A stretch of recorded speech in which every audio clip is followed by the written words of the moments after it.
ભાજપનો સંકલ્પ 200 વર્ષનો છે। વડાપ્રધાન મોદી પર અરવિંદ કેજરીવાલનો પલટવાર। દિલ્હીમાં ટૂંક સમયમાં વિધાનસભાની ચૂંટણી યોજાવા જઈ રહી છે। રાજકીય પક્ષ જોરશોરથી પ્રચાર પ્રસાર કરી રહ્યા છે, ત્યારે વડાપ્રધાન નરેન્દ્ર મોદી આજે અશોક વિહારમાં ઝુંપડપટ્ટીમાં રહેતા 1675 પરિવારોને સ્વાભિમાન ફ્લેટની ચાવી સોંપી હતી। આ ફ્લેટ્સ ઝુંપડપટ્ટીની જગ્યાએ જ બનાવવામાં આવ્યા છે। આ દરમિયાન વડાપ્રધાન મોદી આમ આદમી પાર્ટી પર ખૂબ પ્રહાર કર્યા। હવે વડાપ્રધાન મોદી અને ભાજપ પર દિલ્હીના પૂર્વ મુખ્યમંત્રી અને આમ આદમી પાર્ટીના રાષ્ટ્રીય સંયોજક અરવિંદ કેજરીવાલે પલટવાર કર્યો છે। કેજરીવાલે પ્રેસ કોન્ફરન્સ કરીને કહ્યું કે આજે વડાપ્રધાન મોદી દિલ્હી આવ્યા હતા। તેમણે લગભગ 43 મિનિટનું ભાષણ આપ્યું, જેમાં તેમણે 39 મિનિટ માત્ર દિલ્હીના લોકો અને તેમના દ્વારા ચૂંટાયેલા સરકારને ગાળો આપવાનું કામ કર્યું।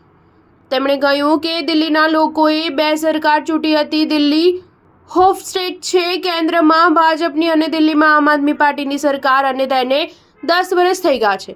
આ 10 વર્ષમાં આપ સરકારે કેટલા કામ કર્યા, જો અમે ગણાવવા લાગીએ તો કલાકો સુધી ગણી શકું છું, પરંતુ જે બીજી સરકાર છે એટલે ભાજપની કેન્દ્ર સરકાર, તેમણે 10 વર્ષમાં એક પણ એવું કામ ન કર્યું જે વડાપ્રધાન પોતાના 43 મિનિટના ભાષણમાં ગણાવી શકે।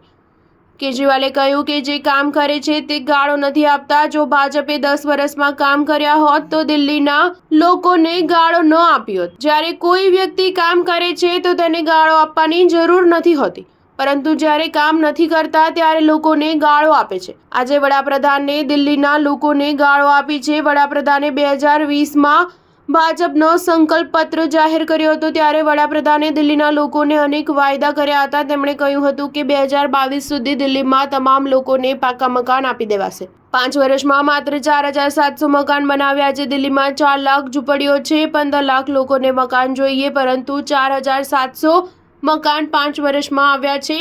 મને લાગે છે કે આ સંકલ્પ પત્ર 5 વર્ષનો નહીં પરંતુ 200 વર્ષ જૂનો છે। સ્ટાર ન્યૂઝ 7 હંમેશા સચ્ચાઈની સાથે।